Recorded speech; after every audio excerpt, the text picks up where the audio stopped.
Guys, and welcome back to my YouTube channel. My name is Stephanie. In today's video, I want to talk about how you can start up a daycare in Cameroon. This video is very straightforward, straight to the point. Number one, you have to research and plan. What kind of daycare do you want to start up in Cameroon? Is it for children from maybe 3 months to 1 year, or from 1 year to 3 years? What kind of daycare do you want to start up in Cameroon? You have to do your research and you have to plan the kind of daycare that you want to start up in Cameroon. Because if you're taking children from 3 months to 9 months, does it mean that you are going to provide a meal, or the parents that are coming there with their children, they're also going to come with their meal, or you have to provide it? All these things, you have to research very well and plan. When we talk about research, we talk about localization, we talk about your staff, we talk about your financing, we talk about your documents and all that. So starting with research, location. What location will be suitable? What kind of daycare? What's required? What does it take to start up a daycare? That's the first thing. Number two, your legal requirement. What are the legal documents that are required for you to start a daycare in Cameroon? Because you don't want to start up a daycare and then something happen, and then one mother comes and fight there and beat you up. You end up in trouble. But now, if you have your legal documents that are backing you up, you understand, you will have the full way to market your company. Because there are people that will come and keep their child with you, and then at the end of the day, they discover that you don't have documents, you are not registered. They'll come and claim motif. You see, this world like this is a very dark place. They'll come and claim a motif over you just because they want to claim your money. So it is important that you ask yourself what legal documents are required, how much does it cost, how long will the documents take to come out. All these things will help prepare you before you can start up a daycare. Number three is location and facilities. You cannot go and start up a daycare in Ikona. You cannot go and start up a daycare in Muyoka. You cannot go and start up a daycare in Muyenge. No. Then now, when you come to town, let's say you're in Boya, you cannot start up a daycare in Munya. You cannot start up a daycare in My 16. You cannot start up a daycare in Boya town. You know why? Now, if I'm a mother and I'm going out to teach, I'll keep my child with my neighbor. There's no problem. My neighbor will take care of my child. If it's not a daycare in the corner, it's the same thing. A mother is going to the farm to even go and sleep in the farm. She'll keep the child with the neighbors, and that will be fine. She does not have a problem. You understand? So going to start up a daycare in this area is like a waste of time and resources. Going to Ikona, Muyoka, like to interior, like into the interior. Even when you come to town, there are certain areas in a town whereby if you start up a daycare there, it's a waste of time. Yes, it's a waste of time, because people will just leave their children with their neighbors and they are gone. Because in Munya, everyone is my friend. Never money, no. Never money, no. You will go farm today. You know, go farm. Okay, stay with baby, Zuri. Stay with baby Zuri. Stay with baby Zion. Stay with baby, any name they call. Makame. In fact, it is this when you go change the diaper. You understand?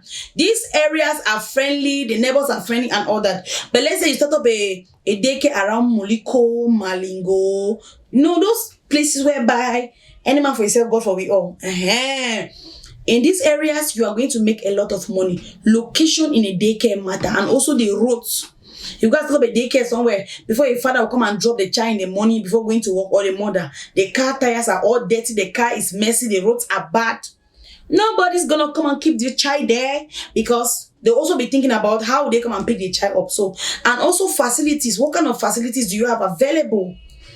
Now, starting with daycare, you need something like a TV for this cocomelon. Children, like my daughter, she can sit on cocomelon like this for 2 hours until she will even sleep. So you need facilities like that. You need a playground, all those things like that in place to make it beautiful. Number 4 is your staffing and training. What kind of teachers do you need for this service? And if you're starting a daycare, there are people you should consider taking them. People who have conscience for children. Before you go and take up a child at daycare, then a mother will just buy their 2 rulers like this. By the time your child will put in their diaper, that mother will use 2 rulers to beat up that child. The next day, that parent will be the one to tell the neighbor, don't take your child again to that daycare, and as such, your daycare will collapse. So, making sure that you have your staff in place and you have trained that your staff very well will also make you a successful daycare owner. And let me even tell you, if you start up your daycare very well, from there you can start it up to a kindergarten where you have a nursery and a primary section. From there you can transition to a primary school, from there you can go to secondary school, and then from there you can go to a private university if you do it very well. It takes time for each of these things. It's not like this year you start up a daycare, next year nursery school, next year primary school, the other year secondary school, other year professional school. If you have your billions, you can do that. But if you're starting small, you can run a daycare, let's say for 2 years, you see how profitable it is. Now you can add nursery 1 and nursery 2. From there, class 1 to class 6, and just like that. So putting your staff in place and properly training them is going to make a lot of money. Number 5 is your curriculum and your activities. You want to start up a daycare. What kind of curricular activities are they going to be doing there? What kind of activity are you going to teach them? Are you going to be teaching them head, soldier, knees, and toe? Are you going to, what kind of activities are you going to put in place to make sure these children, they are friendly, they are lively, they are together, and all that? Activities and all that, entertainment, things to entertain these children. You have to consider all these things in place, or you're going to bring back people that will be clapping and be singing for them, or you're going to put modern technologies, like I said earlier, iPads, TV, computer, like what kind of, you'll be shocked that a 2-year-old child can manipulate a computer. You'll be shocked a 2-year-old child can manipulate a computer. My daughter is just 2 years old, but she can take my phone, open my password, go into my phone, log into YouTube, click on the search button and type there A, B, C, D. Why? Because I've been doing it. So she captured it very fast, and now she can do it very well. So you'll be shocked to see that children from 2 years old, they are able to manipulate a phone, computer, and an iPad. So if you have all of these curricular things in your place, activities and facilities, it's also going to make your daycare a successful one. The next thing, which is health and safety measures. You know, when you have things like, I just talk about curricular activities. When you have things like a playground, then let's say a child climbs on the playground and a child falls down. What happened? I remember there was a day my daughter came home and told me that a child in their school picked a stone, shoot another child on the mouth, and the tooth of the child comes out. And the teachers were just watching there like, where's your mother? They picked the phone and they were trying to call the mother. These are things that if you have certain health facilities and safety measures in your school, when something like this one happen, before you calling the parent, at least you have also done something to make sure that child does not lose a lot of blood and the child is also safe. So when a parent comes to your school and discover that you have certain health and certain safety measures, it will also attract them to bring their children to that school. Number 7 is your financial management. Where do you want to get your money from? You want to start up a daycare. Is it with the money that you have? Are you going to take up a loan from the bank, or you're going to take up money from Jangi, or you're going to ask your family members to help you, give you small money?